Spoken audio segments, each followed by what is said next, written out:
الحمدللہ رب العالمین، تمام تعریفیں اللہ تعالیٰ کے لیے ہیں جو پالنے والا ہے سارے جہانوں کا۔ الرحمن الرحیم، بڑا مہربان نہایت رحم کرنے والا۔ مالک یوم الدین، مالک ہے یوم جزا کا۔ ایاک نعبد، خاص تیری ہم عبادت کرتے ہیں، وایاک نستعین، اور خاص تجھی سے ہم مدد چاہتے ہیں۔ اہدنا الصراط المستقیم، ہدایت دے ہم کو سیدھے راستے کی۔ صراط الذین انعمت علیہم، راستہ ان لوگوں کا جن پر تو نے انعام فرمایا۔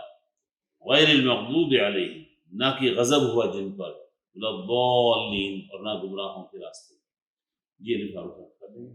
اللہ تعالیٰ اپنی پوری صفات کا اظہار فرما رہا ہے، اور دونوں یہ مبالغے کے صیغے ہیں۔ مبالغہ کیا ہوتا ہے کہ کسی لفظ کے اندر اس کا معنی جو ہے وہ انتہائی زیادہ ڈال دیا جائے، اور رحمان کے حوالے سے اس کی وسعت کو ہے، اور رحیم کے حوالے سے اس کا تسلسل ہے، یعنی اتنی زیادہ اس کی وسعت ہے رحم کی کہ کائنات کی کوئی چیز اس کا رحم سے خالی نہیں ہے۔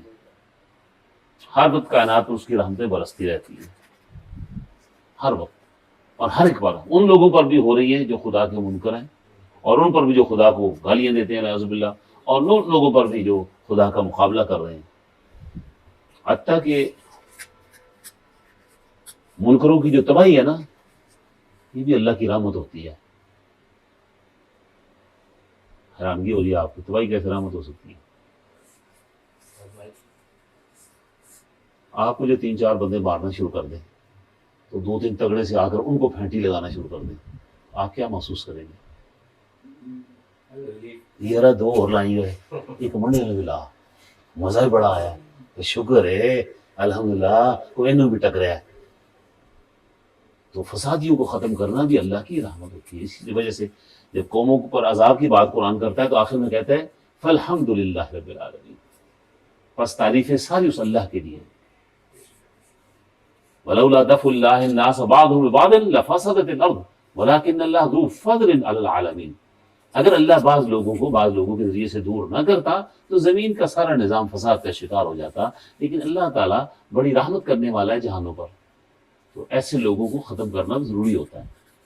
ایک اور طرح سے اس کو سمجھیں، آپ ایک باغیچہ لگایا ہوا ہے، مالی آپ نے رکھا ہے، لیکن مالی کام نہیں کرتا، باغ کا حلیہ بگڑا ہوا ہے، ہر جگہ جھاڑیاں اگی ہوئی ہیں، اور درخت ہیں بتوکے ہیں، ان کو پانی بھی نہیں، کچھ سوکھ رہے ہیں۔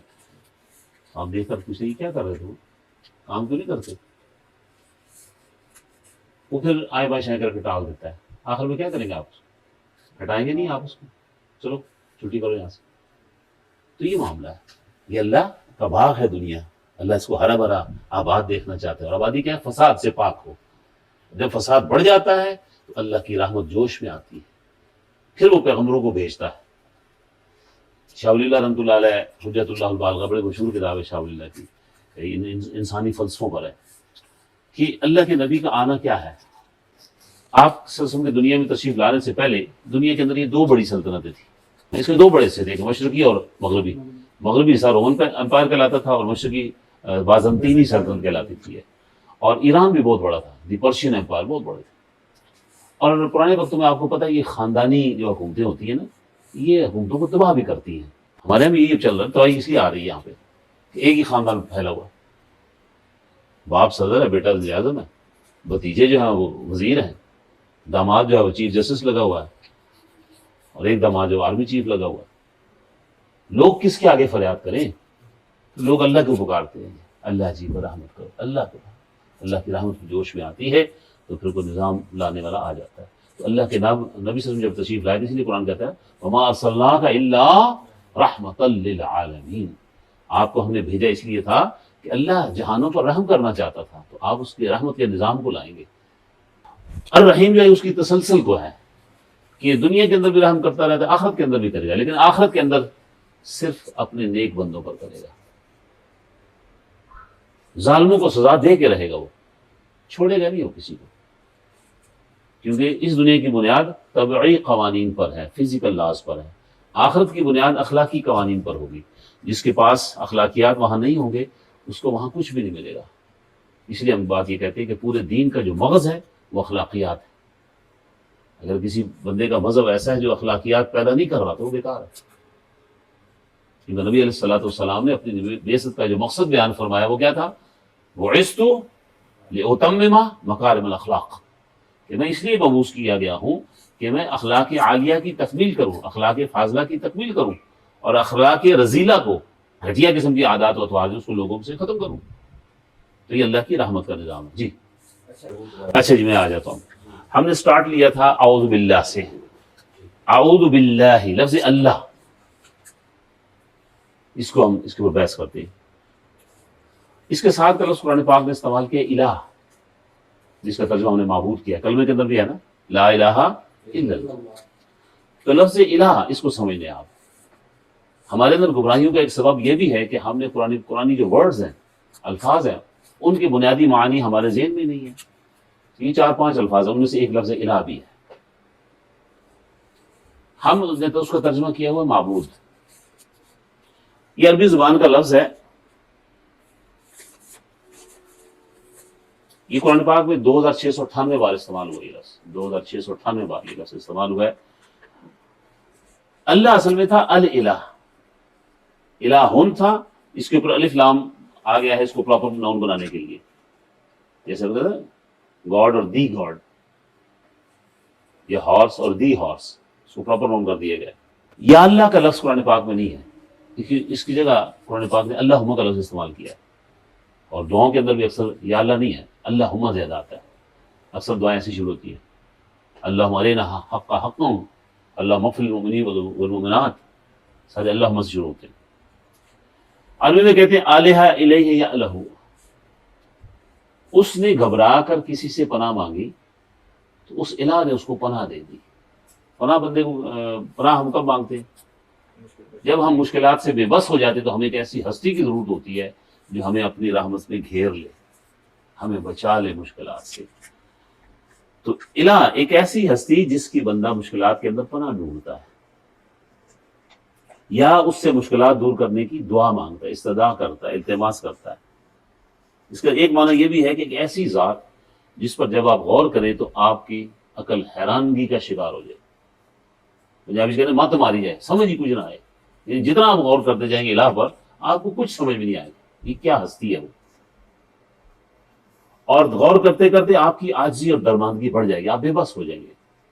الوہیہ ایک لفظ استعمال ہے، الہ اور الوہیہ، یعنی مکمل بندگی، کمپلیٹ سرنڈر، ایک ایسی ہستی جس کے سامنے بندہ مکمل طور پر سرنڈر کر دے، سبمسو ہو جائے، اوبے کرے اس کو، یعنی اسی ذات کو بندہ اپنا برحق مانے، اپنا ملجا مانے، مأویٰ مانے، اور مطاع تصور کرے کہ مجھے صرف اور صرف اسی کی بات ماننی ہے، اور پھر اس کا مطیع بن جائے، اس کے سامنے سرنڈر کر جائے۔ لہذا اللہ وہ ذات ہے جو ان تمام صفات کا حامل ہے جو خدائے برحق کے لیے استعمال ہوتی ہیں۔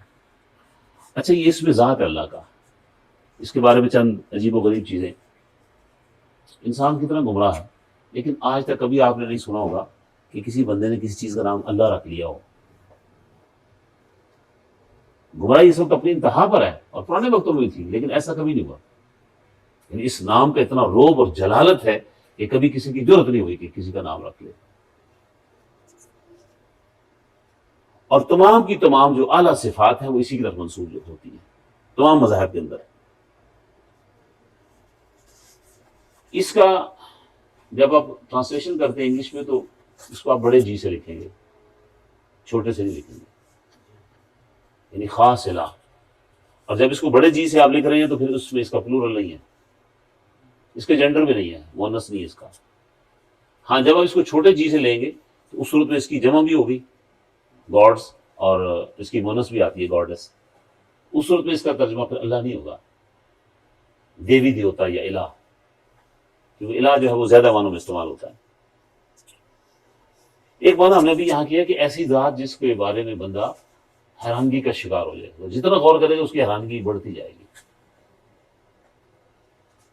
اب اللہ تعالیٰ کی ذات کے بارے میں غور کریں ذرا، اللہ کون ہے، کہاں سے آیا ہے، اس کو بھی کسی نے پیدا کیا ہے، کب تک رہے گا؟ ان میں سے کسی سوال کا جواب آپ کے دماغ میں نہیں آتا، یوں آپ خالی یہ زیرو سے گھوم رہے ہیں آپ کے دماغ میں۔ یہ زیرو کیوں آتا ہے بار بار؟ یہ جو کیلکولیٹر میں آپ بعض دفعہ ایک عجیب سا سوال پوچھتے ہیں تو زیرو آ جاتا ہے، ایرر آپ اس کو کہتے ہیں، تو یہ زیرو کیوں آتا ہے؟ اس کے اندر زیرو کیوں آ جاتا ہے؟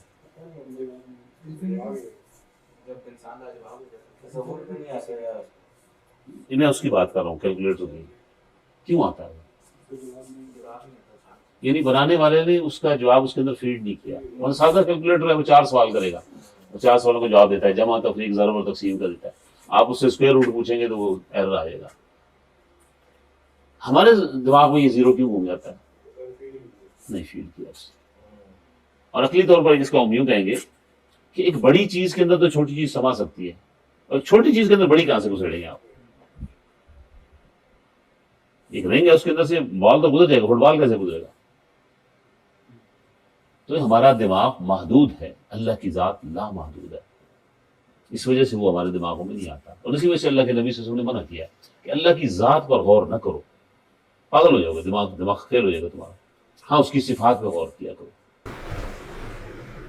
سب سے زیادہ کوشچن یہ کرتے ہیں کہ جی اللہ کس نے بنایا؟ ہاں تو وہ تو سائنس کو مانتے ہیں.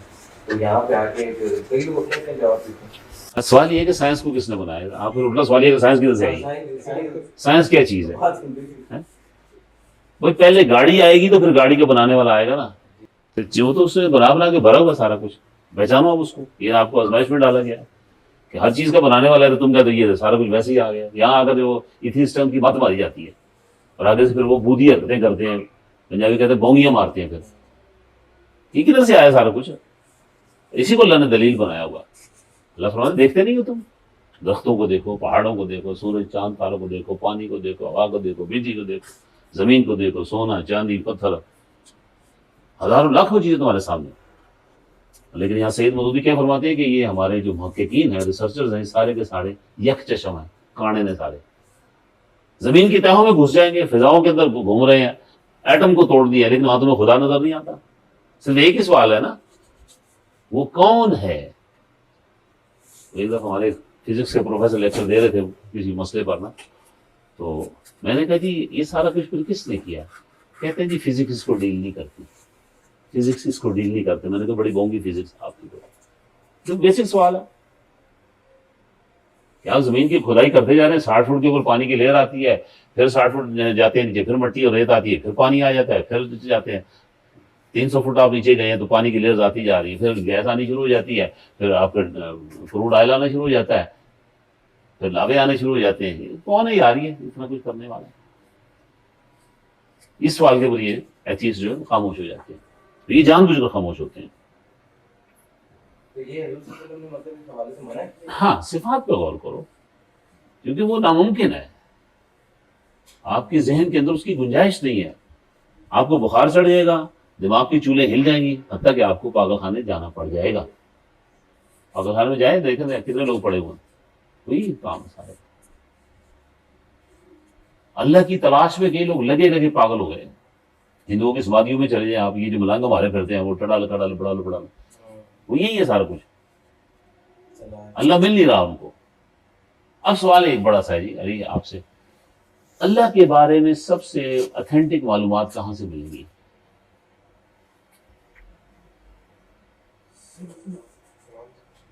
یہی وہ کتاب ہے.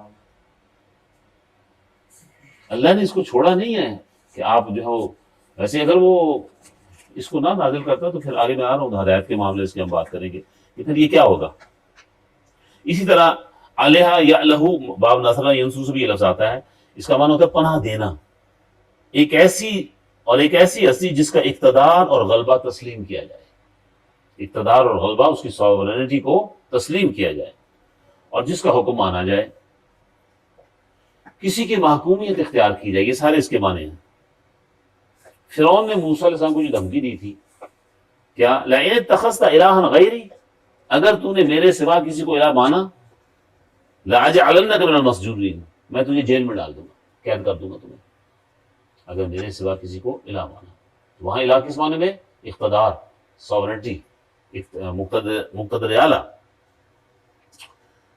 اسی طرح بندہ جس کی بھی بات مانے نا تو اس کا الہ ہوتا ہے. خواہ وہ منہ سے کہے کہ میں اس کو الہ نہیں مانتا، لیکن اگر اس کی بات مان رہا ہے تو وہی اس کا الہ ہے، وہی اس کا خدا ہے. یہ جو آپ نے کہا کہ بات ماننا ہے، مطلب بات ماننے سے مراد اپنے آپ کو سبمٹ کرنا بھی ہے. ہاں متی ہونا یہ بھی اس کا معنی ہے. تو اب ہم جہاں بات کر رہے وہ یہ ہے کہ ایک ایسی ہستی جس کا اقتدار اعلیٰ جو ہے وہ موجود ہو اور وہ اس کا دعویٰ بھی کرتا. تو فرعون اس کا دعویٰ کر رہا تھا کہ اے موسیٰ اگر تم نے میرے سوا کسی کو الہ مانا تو میں تمہیں جیل میں ڈال دوں گا. یہ کیا مطلب؟ آرڈر دینا میرا کام ہے، اقتدار میرا ہے، حکومت میری ہے، تم کو اس کے سامنے سرنڈر کرنا ہوگا. تو موسیٰ علیہ السلام اس کا انکار کرتے اور ہر پیغمبر اس کا انکار کرتا ہے کہ اللہ کے سوا کوئی الہ نہیں. اور آپ بھی یہی کہتے ہیں لا شروع میں جو لگا یہ بڑا خطرناک ہے لا. ہم اپنے منہ سے لا الہ کہہ جاتے ہیں، پتہ نہیں ہوتا نہیں ہم کیا کہہ رہے ہیں. یہ ایک باغیانہ کلمہ ہے اور یہ بڑے دلیرانہ کلمہ ہے. ہر بندے کی بس کی بات نہیں ہے، لیکن ہم تو چونکہ عربی سے واقف نہیں ہیں تو اس لیے ہم نے سینکڑوں الہ بنائے بھی ہوئے اور پھر بھی ہم لا الہ کہتے ہیں. تو ایک اور چیز ہے جس کی اکثر لوگ باتیں مانتے ہیں اور وہ کون ہے؟ اس کے انسان کی اپنی خواہش نفس.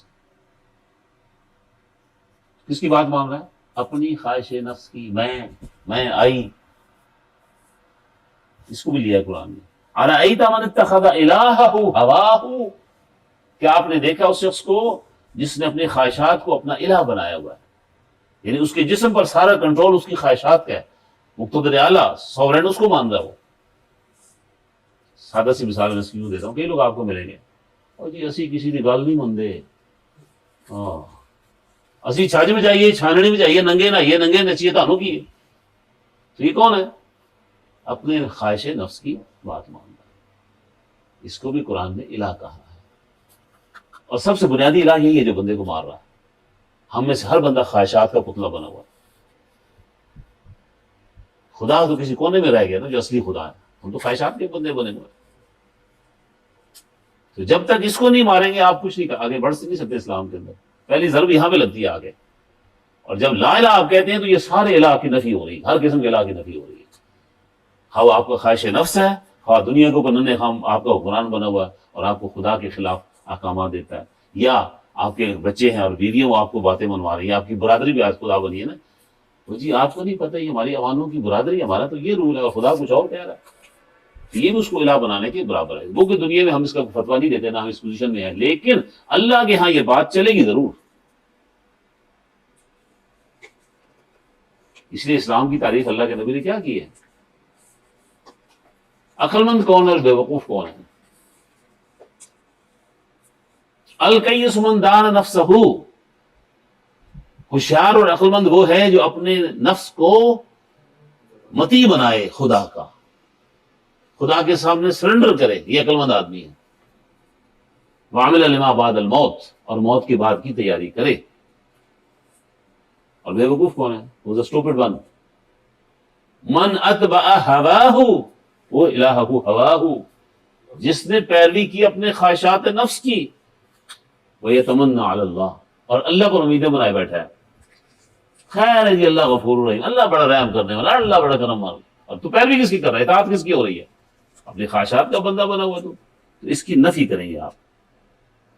لہٰذا ان تمام معنوں کے حوالے سے اللہ فرماتے ہیں قرآن پاک میں وَهُوَ فِي السَّمَاءِ إِلَٰهٌ وَهُوَ فِي الْأَرْضِ إِلَٰهٌ. آسمانوں میں بھی الہ وہی ہے اور زمین کے اندر بھی الہ وہی ہے. آسمانوں کا اقتدار بھی اسی کے پاس ہے، زمین کا اقتدار بھی اسی کے پاس ہے. آسمانی مخلوق بھی اسی کی متی ہے، اسی کے سامنے سرنڈر کیے بیٹھی ہے. اور زمین کی مخلوق سے بھی اللہ کا مطالبہ یہی ہے کہ وہ سرنڈر بفور آلمٹی اللہ. لیکن ساری مخلوق تو سرنڈر کیے بیٹھی ہے. یہ جو دو ٹانگوں والا ہے اشرف صاحب، یہ اشرف صاحب جو بڑے ٹیڑے ہیں، یہ سرنڈر نہیں کرتا کیونکہ اس کی میں ہی نہیں مانو. تو جس کو دیکھو میں کی بیماری میں مبتلا ہے، اس میں کو مارنا اصل چیز ہے. اب خلاصہ یہ ہے کہ قرآنی الہ کون ہے؟ وہ ایسی بلند و بالا ہستی جو نظروں سے اوجھل ہے، پوشیدہ ہے، جس کی عظمتوں کے سامنے انسانی عقل اور ادراک متحیر ہے، حیران و پریشان ہے. کیا کیا اس کی صفات ہے. جتنا آپ آگے جائیں گے آپ کی حیرانی اور پریشانی بڑھتی جائے گی. نمبر 3، جس کی اطاعت ضروری ہے، صرف اور صرف اسی کی اطاعت کرنی ہے آپ نے. اور اس کی اطاعت کیسے ہوگی؟ علی کو آ کے علیحدہ حکم دے گا اور مجھے علیحدہ دے گا اور آپ کو علیحدہ دے گا. جی اس الہ کی اطاعت جو صحیح معنوں میں اس کی اطاعت کیسے ہوگی؟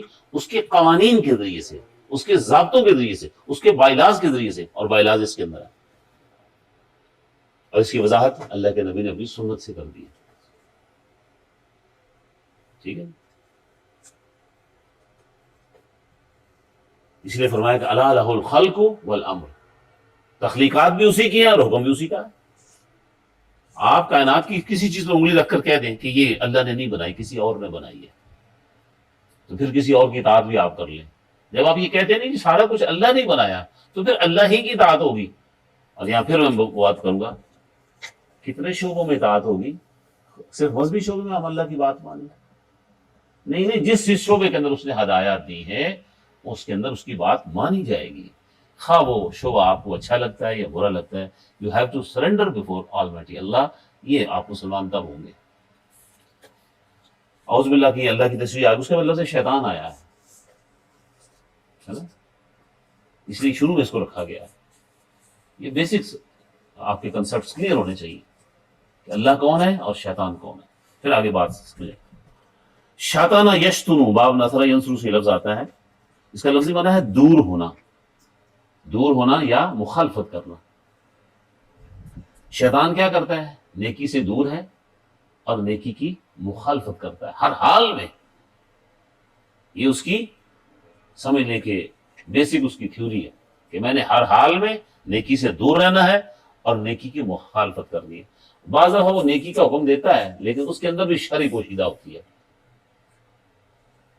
اس کے اندر بھی اس کی شر ہوتی ہے، وہ خیر کا ہو، خیر سے دور ہے وہ. چونکہ وہ آگ سے پیدا کیا گیا ہے، قرآن نے بتا دیا، لہذا غصے سے جلنا اور بھوننا یہ بھی اس کی صفت ہے. اس کو غصہ بڑا چڑھتا ہے اور جلتا بھونتا بھی بڑا ہے. یا پھر یہ ایک اور لفظ ہے شاط یشیتو، شیطن سے ہے، اس کا مطلب ہوتا ہے ہلاک ہونا اور جلنا، باطل پر ہونا، سرکش ہونا. یہ جملہ صفات ہیں جن سے یہ بنایا گیا ہے شیطان. ٹھیک، غصہ سے حسد اور غصے سے جلنا بھوننا یہ اس کی صفت ہے. جہاں وہ مکالمہ آتا ہے نا شیطان کا، کہ جب کہا کہ اللہ نے پوچھا کوئی سجدہ کیوں نہیں کیا آدم کو، کیا کہ انا خیر منہ، میں اس سے اچھا ہوں. خلقتنی من نار خلقتہ من طین، آپ نے اس کو مٹی سے پیدا کیا، آپ نے اس کو مٹی سے پیدا کیا، مجھے آپ نے آگ سے پیدا کیا ہے، تو میں اس کو سجدہ کیوں کروں؟ نہ، میں نہیں کرنا.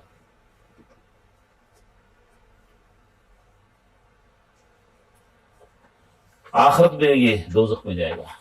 یہاں ایک اور بات ہے، دشمن کے مقابلے میں سب سے کامیاب اسٹریٹجی کیا ہو سکتی ہے؟ یا سادہ سے یوں کہہ لیں کہ دشمن سے مقابلے کے لیے آپ کے لیے سب سے ضروری چیز کیا ہے؟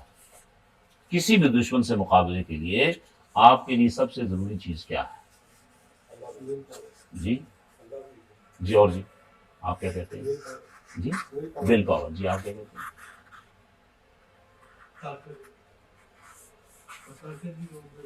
آپ کا آدھا جواب درست ہے، میں اس کو مکمل کر دیتا ہوں.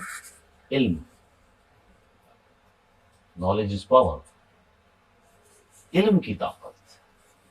اور آج بھی جن قوموں کے پاس علم ہے وہ ہم سے آگے ہیں. دشمن کے بارے میں آپ کے پاس زیادہ سے زیادہ علم ہوگا تو آپ مقابلہ بہت اچھا کریں گے. اگر آپ کے پاس دشمن کے بارے میں معلومات ہی نہیں ہے تو آپ کیا کریں گے؟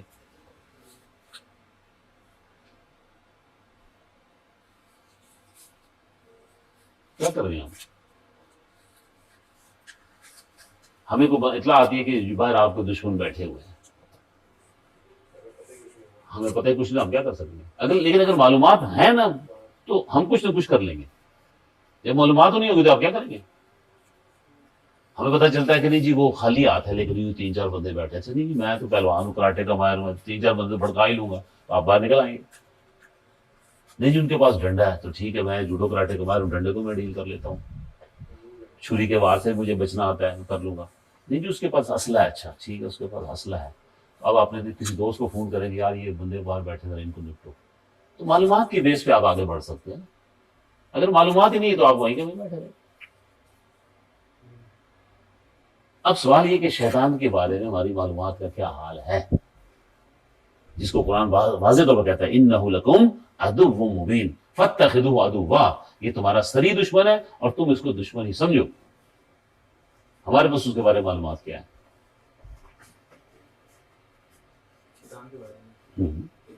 نیکی کریں گے تو ہمیں گمراہ رہے گا، چلیں ایک بات ہو گئی اور نیکی کرنے سے بھی روکے گا، جی، اور جی بول میرے شاعر بھڑکاتا ہے۔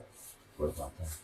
چلے میں آسان کرتا ہوں، وہ ہے کون، کس چیز کا بنا ہوا، آنکھ کا. لیکن ہمارے یہ عقیدہ پائے جاتے وہ فرشتہ تھا. کئی لوگ کہتے ہیں، پھر کہتے ہیں بڑا عالم فاضل آدمی تھا، بڑا عبادت گزار تھا، بڑا پڑھا لکھا تھا. تو وہ آنکھ کا بنا ہوا تھا، فرشتہ نہیں تھا وہ. اچھا آخری چیز، اس کے پاس بہت سے ہتھیار ہیں، لیکن اس کا سب سے بڑا ہتھیار کیا ہے، اور اس کی اقسام کتنی ہیں، کتنی قسم کے شیطان ہوتے ہیں. اچھا قرآن پاک ان ساری باتوں کو ڈیل کر رہا ہے. کتنی قسم کا ہوتا ہے، من الجنتی والناس، جنوں میں سے بھی ہوتا ہے، انسانوں میں سے بھی ہوتا ہے. سب سے خطرناک ہتھیار کیا ہے، الذی یوسوس فی صدور الناس، وسوسہ اندازی کرتا ہے.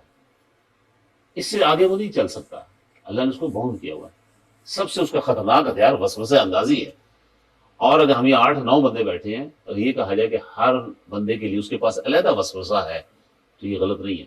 بلکہ باہر کے سارے لوگوں کو اکٹھا کر لیا جائے تو ہر بندے کے لیے اس کے پاس علیحدہ پلاننگ ہے، علیحدہ وسوسہ اس کے پاس. اور اس کی بڑی وضاحت اچھی ہے سورہ ابراہیم کے جو سیکنڈ لاسٹ رکوع ہے اس کے اندر اللہ نے کی ہے کہ جب قیامت کے روز فیصلے ہو جائیں گے ہر چیز کے، جنتی جنت میں چلے جائیں گے، دوزخی دوزخ میں چلے جائیں گے، تو کچھ لوگ اس کو پکڑ لیں گے، یہ ہے جی اس نے ہمیں گمراہ کیا. تو کئی دفعہ ہو جاؤ گمراہ کیا، میں نے کہا گمراہ کیا. وقال الشیطان لما قضی الامر، اور کہے گا شیطان جب ہر چیز کا فیصلہ ہو جائے گا،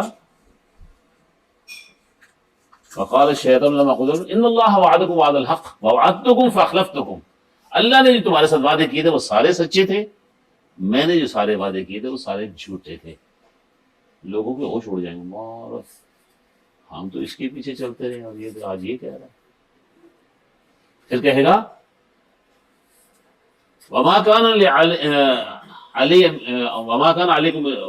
علی من سلطان، میرا تمہارے پر کوئی زور تھا، الا ان دعوتکم، سوائے اس کے کہ میں نے تم کو بلایا تم آ گئے، فاستجبتم لی، تم نے میری باتوں کو قبول کر لیا. ما علیکم بمصرخی، میں تمہاری مدد کو نہیں پہنچ سکتا، وما انتم بمصرخی، تم میری مدد کو نہیں آؤ گے. انی کفرت بما اشرکتمون من قبل، میں اس چیز کا آج انکار کرتا ہوں جو تم نے مجھے خدا کا شریک بنایا ہوا تھا. اب خدا کا شریک یہاں کس کو کہا کہ تم نے میری بات جو مانی تھی اللہ کے مقابلے میں تو یہ شرک تھا. تم نے اللہ کے مقابلے میں میری بات مانی تو یہ شرک تھا. تو لہذا شیطانی وسوسوں سے ہوشیار رہیں. اور وہ جو شیطانی انسان نما شیطان آ گئے ہیں، کیونکہ انسان نما شیطان خطرناک ہے. دونوں میں سے خطرناک کون ہے، آگ والا یا انسان؟ ہاں، کیونکہ جو آگ والا شیطان ہے وہ لاہور پڑھیں گے بھاگ جائے گا، لاہور ولا قوت الا باللہ العلی، بھاگ جائے گا. وہ بسم اللہ پڑھیں گے بھاگ جائے گا، اعوذ باللہ پڑھیں گے بھاگ جائے گا، درود شریف پڑھیں گے بھاگ جائے گا. وہ جیسے ہی اللہ کا نام لیں گے وہ بھاگ جائے گا، اذان دیں گے بھاگ جائے گا وہ. لیکن یہ جو انسان نما شیطان ہے، اس کے سامنے آپ اذانیں دیتے رہیں، درود شریف پڑھتے رہیں، اعوذ باللہ پڑھتے رہیں، لاہور پڑھتے رہیں، آگے سے موقع مارے گا، اچھا مرنے سے لاہور پڑھے گی، میں تو شیطان نظر آنا. اچھا اب تو اس نے بڑے بڑے گینگ بنائے ہوئے شیطانوں نے، اور بڑے بڑے ملکوں پہ قبضہ کیا ہوا. جو ہم نے کہا نا امریکہ کیا ہے، ایرانی کیا کہتے ہیں، بزرگ شیطان، پورا شیطانی نظام ہے ان کا. اچھا جی یہ ہو گیا شیطان. شیطان فرشتوں کا سردار بھی تھا؟ نہیں مطلب ہم نے جو سنا ہے پڑھا ہے، بس سنا ہے، سنیں گے. تو یہ اس میں سے کچھ نہیں تھا. فرشتوں کا سردار تو حضرت جبرائیل ہے، وہ سب سے بڑے فرشتے. شیطان کر کے مطلب ایک مخلوقات جس طرح ہم ایک نام دیتے ہیں اس میں جن کو، جیسے ہم انسان ہے، یہ چیز ہے، جنوں میں سے نہیں کیا جن ہے؟ جنوں میں سے ہے، جنوں میں سے. فکان من الجن، قرآن پاک صاف کہہ رہا ہے فکان من الجن ففسق عن امر ربها، وہ جنوں میں سے تھا، اس نے اپنے رب کے حکم کی نافرمانی کی. لہذا فرمایا کہ وہ تمہارے باپ کا بھی دشمن تھا، تمہاری ماں کا بھی دشمن تھا، لہذا تم اس کو دشمن سمجھو. اب دشمن جس کی دشمنی سری ہے اور آپ اس سے ساتھ دوستی لگائیں گے تو کیا کرے گا، وہ نقصان ہی دے گا نا. تو فوراً اس کا دوستی نہ لگاؤ، کیونکہ جو اس کے نافرمان لوگ ہیں انہی کا دوست ہوتا ہے، ان کا دوست ہوتا ہے. اللہ فرماتے ہیں فسا آخرینا، بڑا برا دوست ہے وہ، مارے گا تم کو. اس کے بعد آگے جی رب، رب کے پیچھے ہم نے اس دن بات کی تھی. رب یربو باب نصر ینصر سے یہ لفظ آتا ہے، اس کا معنی ہوتا ہے پروردگار، مالک، صاحب، آقا، ایک ایسی ہستی جو کسی چیز کو ابتدا کرتی ہے، پھر نشو و نما دیتی دیتی دیتی اس کو درجہ کمال تک پہنچا دیتی ہے، تربیت کرنے والا، اصلاح کرنے والا، پالنے والا، پیدا کرنے والا، اور مقنن، قانون بنا کر دینے والا. اس کے اوپر ہم بات کریں گے. یعنی ساری مخلوقات کے لیے ضابطے اور قوانین کس نے بنائے ہوئے ہیں؟ تو یہ 2 ٹانگوں والا ہے، اس کے لیے بھی اللہ دے گا، لیکن اللہ نے اس کے لیے قانون اور ضابطہ اور طرف سے دیا ہوا ہے. یہ مغالطے کو ذہن سے نکالیں تھوڑا سا نا. یہ کیا یہ اللہ سے طاقتور چیز ہے جو خدا کی زمین میں خدا کی نافرمانیاں کرتا پھرتا ہے؟ نہیں، ایسی بات نہیں. اللہ تعالیٰ نے یہ واحد مخلوق پیدا ہی اس لیے کی ہے کہ اس کو فکر و عمل کی آزادی دی جائے، فکر و عمل کی آزادی دی جائے. جو چاہے مرضی خیال بنا لے، جیسے ابھی آپ نے ایتھیسٹ کی بات کی ہے، کرو انکار، ٹھیک ہے کرو، لیکن یہ خیال کرنا کہ یہ کوئی اللہ سے طاقتور لوگ ہیں. یہ کہہ سکتے ہیں کہ ڈھیل دی ہوئی ہے، مہلت دی ہوئی ہے. اللہ فرماتا ہے اب ہل کرو نا، ان کو تھوڑی سی مہلت دو. اور یہ اللہ کی جو وجود ہے یہ بندے کے اندر موجود ہے، اس کی خیالات اور ساری چیزیں موجود ہے اندر سے. ہر بندہ اللہ کو پہچانتا ہے، لیکن پنجابی کہتے ہیں یملا بڑے ہیں گو. ہمارے کہیں دوست ہیں فوت ہو گئے، انجینئر محمود شاہ صاحب افغانستان کے مجاہد ہیں بہت بڑے نا، فوت ہو گئے. تو کہتے ہیں ہم روس کے اندر انجینئر کے لیے گئے، تو ہم یعنی 40 لڑکوں کا گروپ تھا، افغانستان سے ہم گئے باکو آذربائیجان کے ادھر، پھر آگے ہم نے رشیا میں جانا تھا، ماسکو میں نا. تو کہتے ہیں کہ ہمارے مسلمانوں کا حال عجیب ہی ہے نا. روس میں کون لوگ جاتے ہوں گے پڑھنے، وہ بھی اسکروٹنی کرتے ہیں نا. کہتے ہیں 40 کے بیچ میں میں واحد لڑکا نمازی تھا، اور تھوڑا بہت چونکہ جمعیت کے ساتھ رہا تھا تو تھوڑا بہت اسلامی ذہن تھا. تو کہتے ہیں ہوٹل میں ہم بیٹھے نا، تو گوشت آیا کھانے کو، تو میں نے دیکھا تو میں نے کہا یہ تو خنزیر کا گوشت ہے، یہ میں نہیں کھاتا. اچھا وہ سارے جو بے نمازی لڑکے تھے نا، انہوں نے کہا یار خنزیر کا گوشت ہے، ہم نہیں کھاتے نا. لیکن شراب آئی تو سب نے پی سوائے ان کے. خنزیر کا گوشت ہی کھانا، شراب پی رہے نہیں.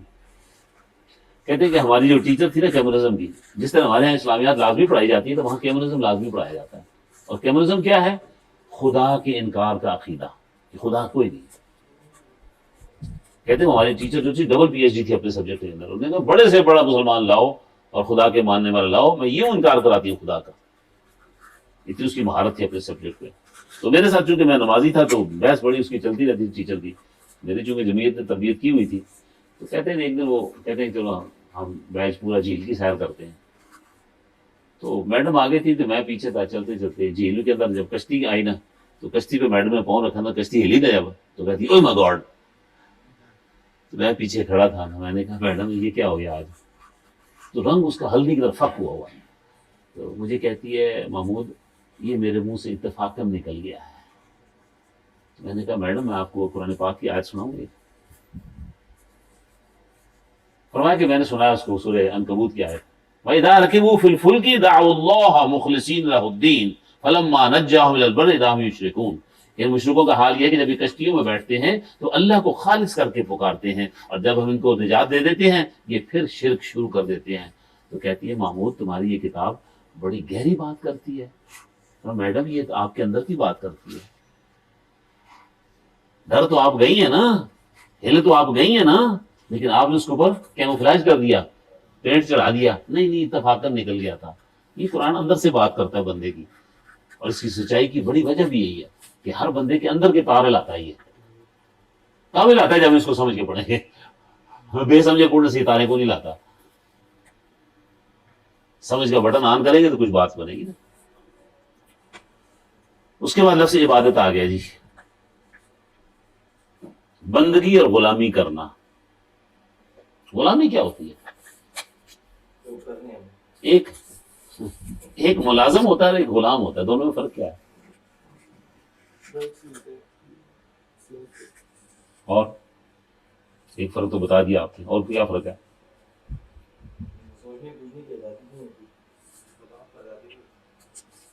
اور اصل میں یہ سوالات یوں اس لیے کرتا ہوں کہ آپ چیزوں کو کتنی باریکی سے دیکھتے ہیں. آپ چیزوں کو باریکی سے دیکھنے کی عادت ڈالا کریں. ہم اوپر سے گزر جاتے ہیں. ملازم کی تنخواہ ہوتی ہے، غلام کی تنخواہ نہیں ہوتی. ملازم کے ڈیوٹی آورز متعین ہوتے ہیں، غلام کے کوئی نہیں ہوتے. ملازم کی ڈیوٹی متعین ہوتی ہے، غلام کی کوئی نہیں ہوتی. آپ کلرک کو کلرک رکھا گیا تو آپ سے کوئی صفائی کرائے تو آپ کیا کہتے ہیں؟ اور جی میں تو کلرک کرتے بڑے کو صفائی کرانے وہ پلیٹا توڑتے لا چھڑے. ٹھیک ہے. اچھا غلام کو بعض دفعہ اپنے آقا کی سیٹ پر بھی بیٹھنا ہوتا ہے. آقا کہتا ہے میں جا رہا ہوں کہاں تو یہاں بیٹھو ذرا لوگوں کو ڈیل کرو، وہ کرتا ہے. غلام کیا ہوا پھر؟ مکمل طور پر اپنے آقا کا بتی، کمپلیٹلی سرینڈرڈ. کوئی اختیار نہیں اس کے پاس، کوئی ٹائم نہیں اس کا، کوئی معاوضہ نہیں، کچھ بھی نہیں. ٹھیک ہے. یہ ہے عبادت. پرستش فارسی کا لفظ ہے، یعنی اپنی عاجزی کو شو کرنے کے لیے کچھ رسومات اور کچھ طریقے ہوتے ہیں، اس کو بھی عبادت کہتے ہیں. یہ جو نماز ہم کرتے ہیں یا ذکر اذکار کرتے ہیں تو یہ عبادت کے طریقے ہیں، مناسک ہیں، اور یہ دل کی آزاد مرضی سے اپنے آپ کو عاجز کرنا. یہ کیا ہے؟ آپ گریجولی عاجزی کی انتہا پہ جا رہے ہیں، حتیٰ کہ سجدہ کیا ہے؟ 7 اعضاء اور انہیں سر جو آپ کا جسم کا سردار ہے اس کو آپ نے زمین پہ لگا دیا، اور اپنی عاجزی کا اظہار کیسے کریں؟ سبحان ربی العالی، پاک ہے میرا رب اونچی شان والا، پاک ہے میرا پروردگار اونچی شان والا، پاک ہے میرا آقا اونچی شان والا. عاجزی، مسلسل عاجزی. ٹھیک ہے. مطلب ہونے کے ہم جو عبادت کرتے ہیں جو سارا کرتے ہیں وہ ہمارے غلام جی ملازم کی طرح نہیں ہونا نا، مکمل عاجزی. اصل نماز وہی ہوتی ہے، یعنی اللہ تعالیٰ کی بندگی اور غلامی عاجزی کے ساتھ ہو، اس کی اطاعت عاجزی کے ساتھ ہو. اس کے لفظ قرآن پاک نے اتباع استعمال کیا ہے. ایک اطاعت ہوتی ہے اور ایک اتباع ہوتا ہے، دونوں میں فرق ہے تھوڑا سا.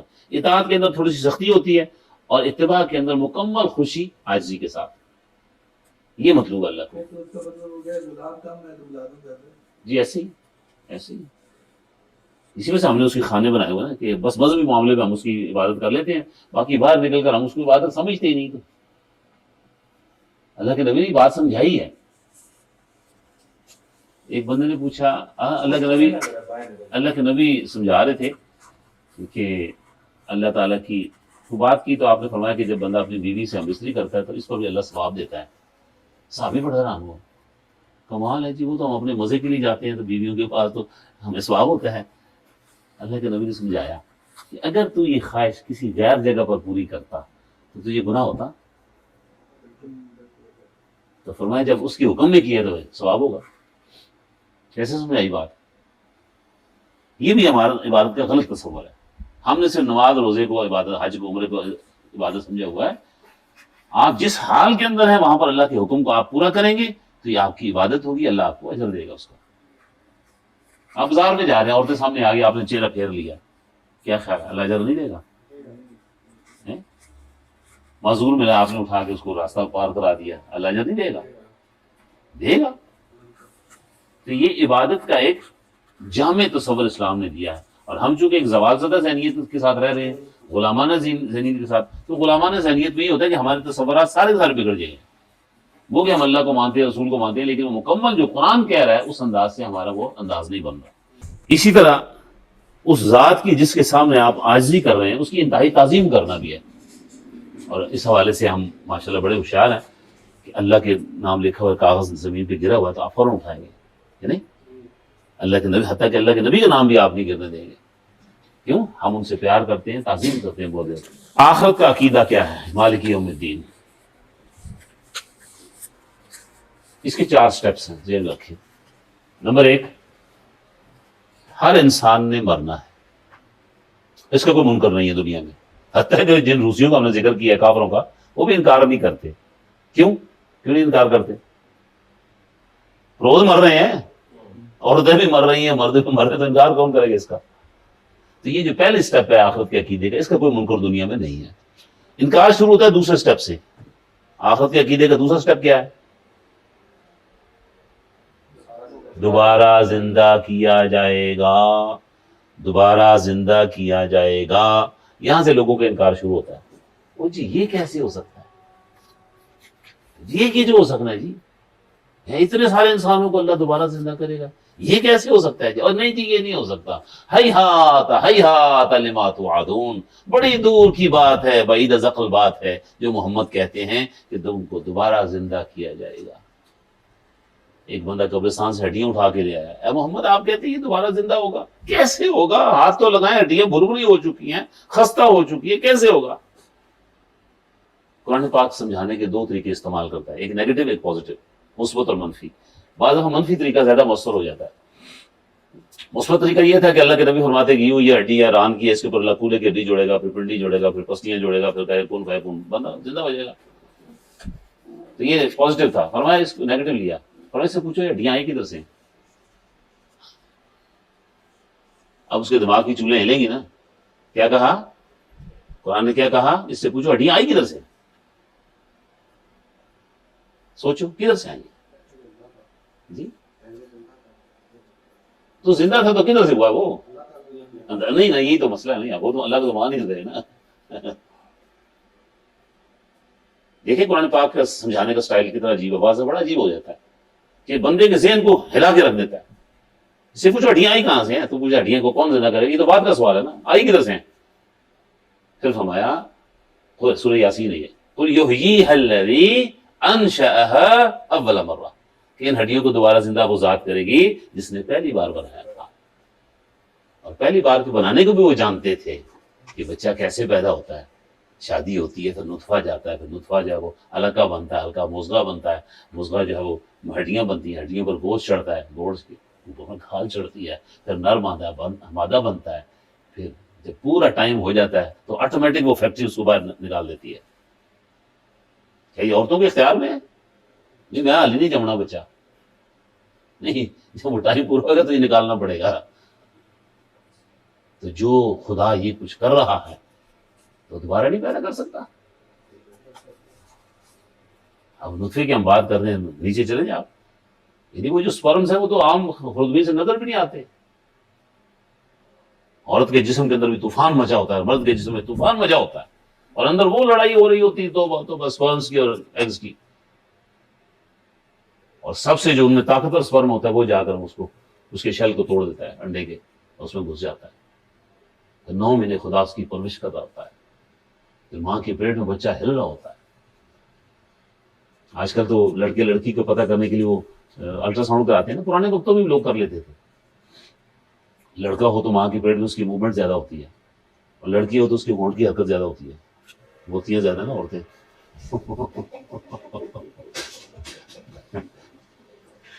اچھا مجھے یہ بات کافی عرصے بعد سمجھ آئی نا، بیٹی آئی نا تو باتیں کر کر کے میرا دماغ کھا گئی نا، پھر میں بیٹھ سوچے پڑھ کے، شادی ہوئی تھی اس کی، میں سوچی یہ تو بولتی کیا وہی ہے، پھر دماغ میں ادھر بات آئی، اوہو اللہ تیری حکمتیں تو ہی جانتا ہے کہ اس نے بچوں کو بولنا سکھانا ہے، لہذا بچے نے ماں کی کاپی کرنی ہے، تو ماں زیادہ بولتی ہے، بچہ اس کو کاپی کر رہا ہوتا ہے۔ پھر عجیب حیران کن چیز ہے، ماں اگر پشتو بول رہی ہے تو آٹومیٹکلی بچہ پشتو سیکھ رہا ہے، ماں انگلش بولتی ہے بچہ انگلش سیکھ رہا ہے، ماں اردو بولتی ہے بچہ اردو سیکھ رہا ہے، ماں پنجابی بولتی ہے۔ حیران کن چیز ہے، جتنا آپ غور کریں گے آپ کی ہوش اڑ جائیں گے سارے کے سارے۔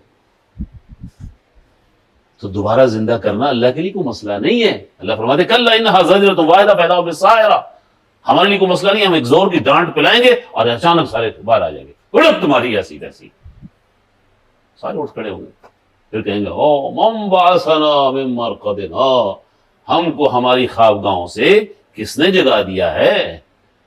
اللہ فرمائیں گے یہ وہ دن ہے جس کا پیغمبر کہتے تھے وصدق المرسلون، پیغمبروں کی بات سچ ثابت ہو گئی ہے، لوگ اس سے سٹ پڑا جائیں گے۔ تو یہ دوسرا سٹیپ ہے اس کا، دوبارہ زندہ کرنا۔ تیسرا سٹیپ، آخر کے عقیدے کا تیسرا سٹیپ، حساب ہوگا۔ آپ کو اللہ کے حضور تنے تنہا پیش ہونا ہوگا، ساری زندگی کا آپ کو حساب دینا ہوگا۔ 70 سال تھی، 75 سال تھی، 60 سال تھی کہ 50 سال تھی، حساب دینا ہوگا۔ اس کے لیے اس نے پورا بندوبست کیا، پورا میکینزم بنایا ہوا ہے۔ آپ کو پتہ ہے 10 دن پہلے آپ کیا کھایا تھا، آپ نے، آپ کہاں گئے تھے، کچھ پتہ نہیں۔ آخر وہ کون سی ہستی ہے جو اتنا بڑا ریکارڈ مینٹین کر رہی ہے؟ وہ اللہ کے سوا کوئی بھی نہیں کر سکتا۔ حتیٰ کہ اتنی باریکی سے اس کو جو ہے وہ مینٹین کیا جا رہا ہے کہ آپ کے ان کاموں کا جو اثر دوسروں پر پڑ رہا ہے اس کو بھی نوٹ کیا جا رہا ہے آپ کے کھاتے میں، کیونکہ آپ نے اسٹارٹ لیا تھا. اچھا کیا تو اچھے اثرات کتنے مرتب ہوئے تھے، برا کیا تو برے اثرات کتنے مرتب ہوئے تھے، اور پھر اس چیز کو جس کو آپ نے استعمال کیا تھا اس کا آپ کو استعمال کرنے کا حق تھا یا نہیں تھا، یہ بھی آپ کے کھاتے میں جائے گا. ہم سمجھیں کہ بس وہ جو ہم نے کیا وہ آ جائے گا، نہ یہ بڑا لمبا سلسلہ بنتا ہے. لہذا عقل یہ کہتی ہے کہ یہ آخرت کے دن ہی ممکن ہوگا، اور خدا کے سوا یہ ریکارڈ مینٹین کر بھی نہیں سکتا. اس لیے اللہ اس کا ریکارڈ مینٹین کر رہا ہے. اعمال کی ریکارڈنگ کے 4 طریقے پورے انسانوں کے اوپر اللہ نے فٹ کیے ہوئے ہیں، اور کوئی اس سے بھاگ نہیں سکتا. یہ خدائی کیمرے ہیں، یہ خدائی کیمرے ہیں جو ریکارڈ کر رہے ہیں ہر بندے کا اللہ. اور عدل و انصاف مکمل ہوگا. عدل و انصاف کو خراب کرنے والی چیزیں کون سی ہیں؟ عدل و انصاف کو اس حوالے سے نیکی بدی کا جب حساب کتاب لیا جائے گا تو کون سی چیزیں جو عدل و انصاف کو خراب کرتی ہیں؟ قرآن پاک میں اس کو لیا ہے، وَاتَّقُوا يَوْمَ لَا تَجْزِي نَفْسٌ عَن نَفْسٍ شَيْئًا. پہلی چیز، ڈرو اس دن سے جس دن کوئی شخص کسی شخص کی کوئی جزا نہیں پائے گا، اپنی کیے کی جزا پائے گا. وَلَا تَنْفُعَهَا شَفَاعَةٌ، کوئی سفارش اس کو نفع نہیں دے گی. وَلَا يُؤْخَذُ مِنْهَا عَدْلٌ، اور بدلے کی کوئی چیز لے کر بھی اس کو چھوڑا نہیں جائے گا. وَلَا هُمْ يُنصَرُونَ، اور ان کو کسی قسم کی مدد کہیں سے نہیں پہنچے گی. تمام پیغمبروں نے یہ عقیدہ بیان کیا ہے. سورہ بقرہ کے اندر 3-4 بار یہ آیت آئی، آگے سورتوں میں آتی جاتی ہے. پھر جس کی نیکیوں کے تول بھاری ہوں گے فَأَمَّا مَنْ ثَقُلَتْ مَوَازِينُهُ فَهُوَ فِي عِيشَةٍ رَاضِيَةٍ، جس کی نیکیاں زیادہ ہو جائیں گی برائیوں سے وہ من پسند زندگی گزارے گا. وَأَمَّا مَنْ خَفَّتْ مَوَازِينُهُ، اور جس کے تول ہلکے پڑ گئے نیکیوں کے فَأُمُّهُ ہاویہ، تو اس کا ٹھکانہ ہاویہ ہوگا. وَمَا أَدْرَاكَ مَا هِیَہ، اور وہ کیا ہے؟ نَارٌ حَامِیَہ، بھڑکتی ہوئی آگ ہے. یطوفون بینہا وبین حمیم آن، ایک طرف بھڑکتی ہوئی آگ ہوگی اور دوسری طرف کھولتے ہوئے چشمے ہوں گے، اس کے درمیان دوزخی پھرتے رہیں گے. کھانے کو جھاڑیاں ہوں گی، پینے کو کھولتا ہوا پانی، اور پی پر خون ہوگا. یہ وہ چیز ہے جو آخرت کے عقیدے میں ایک چیز رہ جاتی ہے یہاں پہ. جی آپ کچھ کہنے لگے تھے؟ سفارش نہیں چلے گی. ہمارے یہاں تو سفارشی بنے ہیں نا. سفارش کیا کہیں؟ عدل و انصاف کے ساتھ سفارش ٹھیک ہے؟ میل نہیں کھاتی، لگا نہیں کھاتی سفارش. سفارش کرنے کا مطلب ہے کہ آپ مجرموں کو چھوڑ دیں گے. لہذا کوئی ایسی ہستی نہیں ہے کائنات کے اندر جو اللہ کو فیصلے سے روک سکے. ہاں شفاعت اذنیہ ایک آتی ہے جس کا ذکر آیت الکرسی میں آتا ہے، من ذا الذی یشفع عندہ الا باذنہ، اور یہ بھی انداز منفی دیا گیا. من کون ہے؟ کیڑا ہوئے؟ آپ تھانے میں سفارشی لے کر جاتے ہیں، تھاندار کو کہتا ہے وہ کیڑا سفارشی ہوئے، تو وہیں سارے بھیگی بلی بن کے بیٹھ جائیں گے، کوئی بھی نہیں دیے تھے. یہ مطلب ہے. تو شفاعت غالبہ کہ اللہ کو کسی کی بات ماننی پڑے، وہ مجبور ہو جائے، یہ ممکن نہیں. ہاں کسی نے سفارش کرانی ہے تو اللہ سے پہلے اجازت لے کر آئے. اللہ جی کو سفارشی لے آؤں، تو اللہ اگر اجازت دیں گے تو لے آئے. اچھا وہ جو سفارشی آ گیا ہے وہ بھی اجازت لے گا، اللہ میں اس کی سفارش کر لوں، اللہ کہیں گے اجازت ہے تو کر لے گا، اللہ کہیں گے نہیں تو وہ کر لے گا. تو یہ اصل چیز. تو لہٰذا یہ جو سفارش اذنیہ ہے یہ کوئی بڑا سہارا نہیں ہے. اس کی بنیاد پر بندہ بد عمل بنے اور بے عمل ہو جائے. لہٰذا اپنی فکر خود کیجیے. عبادت ہو گئی ہے. اس کے بعد استعانت، ہاں عبادت، رسوم عبادت. ہم خاص تیری ہی عبادت کرتے ہیں. یہ بات کو ہم نے ایز اے ہول جائزہ لیا کہ اللہ کا حکم ماننا ہر شعبے میں. نماز جو ہے نا، اس کے اندر جو عبارات اللہ پاک کے نبی نے ہمیں سکھائی ہیں وہ مکمل اسلام کا خلاصہ اس میں بند کر دیا گیا ہے. لیکن ہم چونکہ نماز بھی بے سمجھے بوجھے پڑھتے ہیں، اس کی عبارات جو منہ سے کہتے ہیں اس کا ہمیں اندازہ ہی نہیں ہے ہم کیا کہتے ہیں. عبادت کی 3 اقسام ہیں، التحیات للہ والصلوات والطیبات. قولی باتیں اللہ تیرے لیے، فعلی باتیں اللہ تیرے لیے، مالی باتیں اللہ تیرے لیے. اچھا بعض عبادات مرکب ہیں اور بعض مفرد ہیں. روزہ خالص جسمانی عبادت ہے، زکوٰۃ خالص مالی عبادت ہے، ذکر اذکار خالص زبانی عبادت ہے. لیکن نماز قولی اور فعلی کا مرکب ہے، قولی اور فعلی کا مرکب ہے۔ اللہ اکبر یہ کیا ہے؟ قولی، یہ فعلی۔ الحمدللہ رب العالمین، پھر اللہ اکبر، قولی فعلی۔ سجدہ، یہ قولی فعلی کا مرکب ہے۔ حج کیا ہے؟ قولی فعلی مالی کا مرکب ہے۔ پہلے آپ پیسہ لگاتے ہیں، پھر آپ کا نام نکل آتے ہیں، پھر آپ حج کرتے ہیں، پھر آپ چکر لگا رہے ہیں۔ چکر لگانا کیا ہے؟ فعلی، منہ سے آپ کہتے ہیں اللہم لبیک لا شریک لک لبیک ان الحمد والنعمت لک والملک، ٹھیک ہے؟ قولی فعلی مالی کا مرکب ہے۔ جہاد کیا ہے؟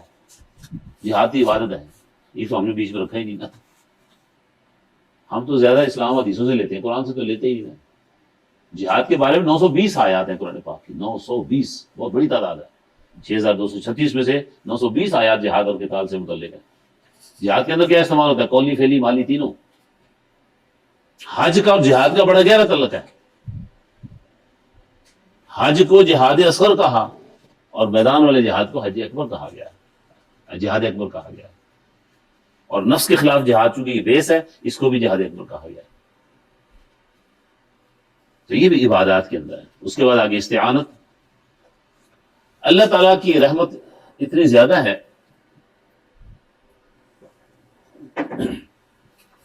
کہ اس نے بن مانگے ہماری ساری ضروریات کو پورا کیا ہوا ہے۔ بچہ بھی ماں کے پیٹ میں ہوتا ہے کہ ماں کی چھاتی میں دودھ بننا شروع ہو جاتا ہے، ماں کی پیٹ سے باہر آتا ہے تو بچے کو دودھ تیار ملتا ہے کہ نہیں؟ پھر جیسے ہی وہ تھوڑے بہت اس کے منہ میں زور پیدا ہو جاتا ہے تو دوسری چیزیں کھانے کا اس کو صلاحیت دے دی جاتی ہے، دلچسپیاں پسند ناپسند۔ بڑا ہوتا ہے تو پھر انواع اقسام کی چیزیں کھا رہا ہے وہ۔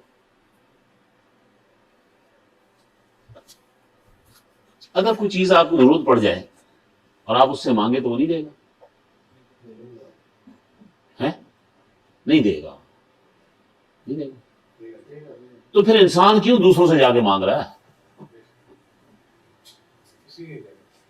آج مسلمانوں نے کافروں والا سٹائل لے لیا سارے کا سارا، دربار بنے ہوئے جا رہے ہیں، جمعراتیں، آپ جمعرات کو جائیں نا رمضان آئیں، اوہ ہوئے ہوئے، عورتوں کے ٹھٹ بیچ میں ایک مرد ہوگا، 50 عورتیں پہاڑی سے چڑھ دی ہیں پہ اور عجیب انداز سے چڑھ رہی ہیں، منہ میں کلی بھری ہوئی ہے، سر کے اوپر مٹکا رکھا ہوا پانی کا،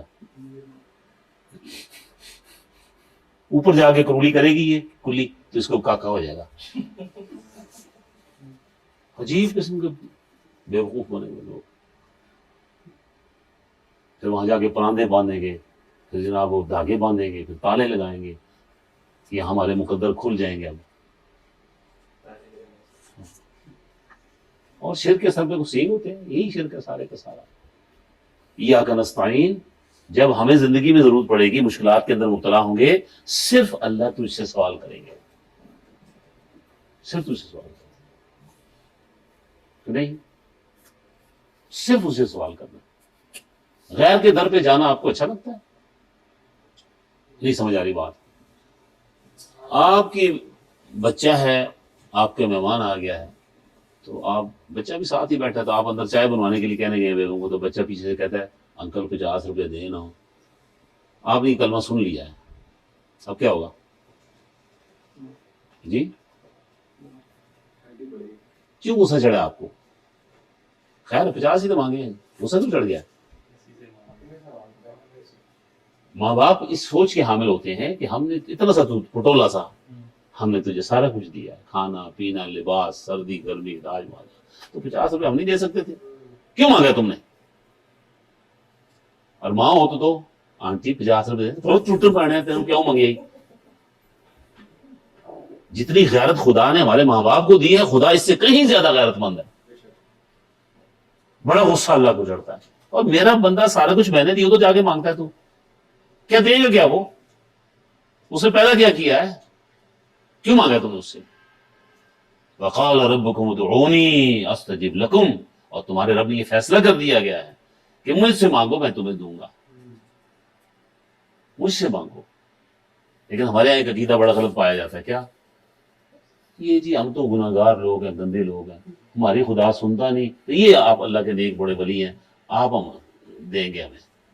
ہم یہ کہتے ہیں کہ اللہ نے یہ بات کہاں کہی ہے کہ میں گناہ گاروں کی نہیں سنتا، نیکوں کی سنتا ہوں؟ کہیں نہیں کہا اللہ نے۔ وہ تو الٹا اس کے یہ کہتا ہے یا ایھالذین اسرفوا علی انفسہم لا تقنطوا من رحمۃ اللہ، اے وہ لوگوں جنہوں نے اپنے نفسوں کے ساتھ زیادتیاں کی ہیں، یہ نافرمانیاں کی ہیں، اللہ کی رحمت سے مایوس نہ ہو، ان اللہ یغفر الذنوب جميعا، اللہ تمہارے سارے گناہوں کو بخش دے گا، تمہاری دعائیں نہیں سنے گا۔ پھر بھولا بچہ گھر واپس آ جائے تو خوشی ہوتی ہے، غمی ہوتی ہے؟ حدیث میں آتا ہے کہ بندہ جب اللہ کی طرف لوٹتا ہے گناہ کر کے، اللہ کو بڑی خوشی ہوتی ہے کہ میرا بندہ میرے در پہ آ گیا ہے، تو وہ تو ایسا مالک ہے ہمارا۔ آخری آیت کا حصہ جی، انسان کی یہ دعا ہے اصل میں آئی، انسان کی سب سے بڑی ضرورت کیا ہے جی؟ انسان کی سب سے بڑی ضرورت کیا ہے؟ جیسے سورہ فاتحہ لمبی ہو گئی، بس مکمل ہونے والی ہے۔ پیسہ جی، آپ کیا کہتے ہیں؟ بیوی، آپ کہیں گے بچے، آپ کہیں گے نوکری، آپ کہیں گے کاروبار، ہر کسی اپنی ہوتا ہے۔ میرا سوال کیا ہے؟ سب سے بڑی ضرورت کیا ہے؟ چلے ایک اور بات آ گئی، یہ ضرورتیں ہیں، اس کا انکار نہیں ہے جی۔ کیا؟ اچھا، یہ جتنی چیزوں کے آپ نے نام لیے نا، اللہ نے اس کا پورا سسٹم بنایا ہوا ہے۔ کبھی آپ خوراک کا نظام دیکھیں، پانی کا نظام دیکھیں، ہوا کا نظام دیکھیں، یہ سب آٹو پہ چل رہا ہے۔ انسان تو ویسے ہی ضرورتوں پہ چل رہے ہیں۔ ہاں چل رہا ہے نا، تو میرا سوال کیا ہے؟ سب سے بڑی ضرورت سورہ فاتحہ کے اندر یہاں لکھا ہوا ہے، غور سے دیکھا آپ نے، پارے پارے بن، ہاں سب سے بڑی ضرورت اس دنیا کے اندر آپ صحیح راستے پر چلیں۔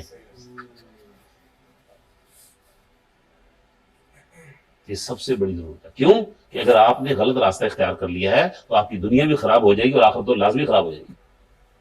لیکن ہم نے کبھی یہ دعا مانگی بھی نہیں، اللہ مجھے ہدایت عطا فرما۔ ہم کیوں نہیں مانگتے؟ کہیں اللہ قبول ہی نہ کر لے۔ یار یہ پھر معصوم ٹیڑھا ہو سی ہے، یار پینٹ بھی لانی پیسی، پھر سلوار پانی پیسی، سر تے ٹوپی رکھنی پیسی، داڑھی نماز پڑھنی پیسی۔ میرا خیال ہے علی اس کو رہنے دے، پھر مانگ لیں گے کبھی، پھر مانگ لیں گے، ہے نا؟ ابھی ٹائم نہیں ہے ہمارا۔ تو اللہ کا تو آپ سے پیار ہے نا، آپ کو اللہ سے پیار ہونا، اللہ کا تو پیار ہے، لہٰذا اس نے ہر وقت کے لیے دعا لگائی ہے، اہدنا الصراط المستقیم، مجھے ہدایت عطا فرما سیدھے راستے سے، صراط الذین انعمت علیہم۔ لیکن ہم چونکہ، اچھا کبھی آپ نے دعاؤں کو غور کیا ہے؟ مولوی صاحب دعائیں مانگتی ہیں، یہ دعا کے بڑے دو حصے ہیں، ایک وہ جو مولوی صاحب مانگتے ہیں عربی میں، ہم تو آمین آمین آمین آمین آمین لگے ہوئے نا، انہوں پتہ نہ تھا۔ اس کے بعد دوسرا حصہ وہ ہے جو ہم سمجھ کے مانگ رہے ہیں، اللہ کو اچھی سی نوکری عطا فرما، اللہ انگلش کا پیپر بھی جڑا مجھے بڑا مشکل ہے، اللہ ایسا آسان کر دے، جی بیٹی کی اچھی جگہ رشتہ کر دے، جی کاروبار میں لٹ دے، بکری کے بچے ہو جان، ککڑیاں آنڈے دین، جی آپ کا دفتر چل پڑے۔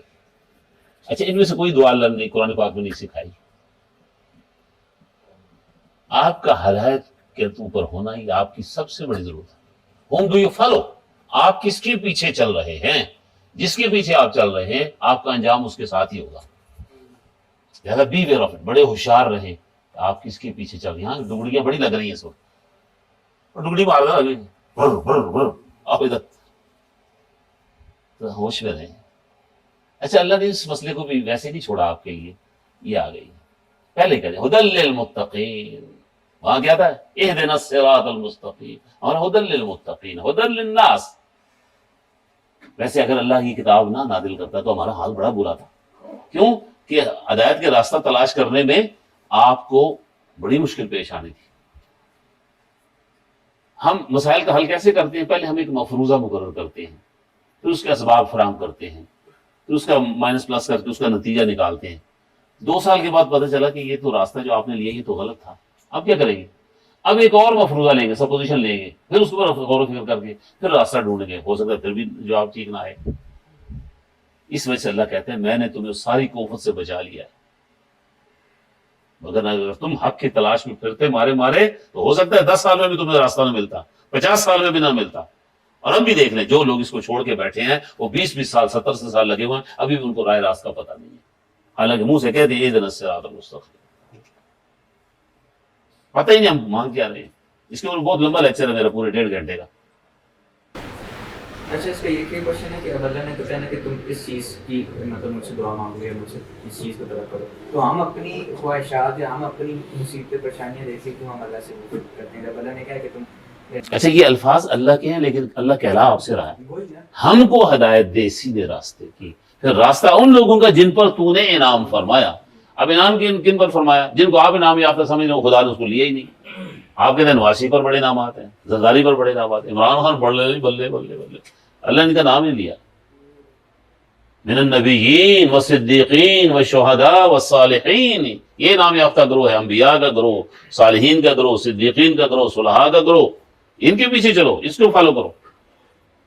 اور اللہ بار بار کہتا ہے یا ایھا النبی لا تطع الکافرین، کافروں کے کہا نہ مان، والا منافقین، منافقوں کے پیچھے بھی نہ چل. اور یہاں اس کو واضح کر دیا گیا ہے دوسرا پارٹ، غیر المغضوب علیہم، ہم کو ان لوگوں کے راستے پر چلنے کی توفیق نہ دے، ہم کو ان لوگوں کے راستے پر نہ چلا جن پر تیرا غضب نازل ہوا. 7 بڑی بڑی قوموں کا ذکر قرآن کرتا ہے جن پر غضب نازل ہوا: قوم نوح، قوم عاد، قوم سمود، قوم لوط، قوم ابراہیم، قوم شعیب، قوم مدین، قوم فرعون. کسی کو سیلاب سے مارا، کسی کو زلزلے سے مارا، کسی کو چیخ سے مارا، کسی کو پتھروں کی بارش سے مارا. یہ کون لوگ تھے؟ ان کی صفات کیا تھی؟ کیا گمراہی تھی ان کی؟ کیا گمراہی تھی ان کی؟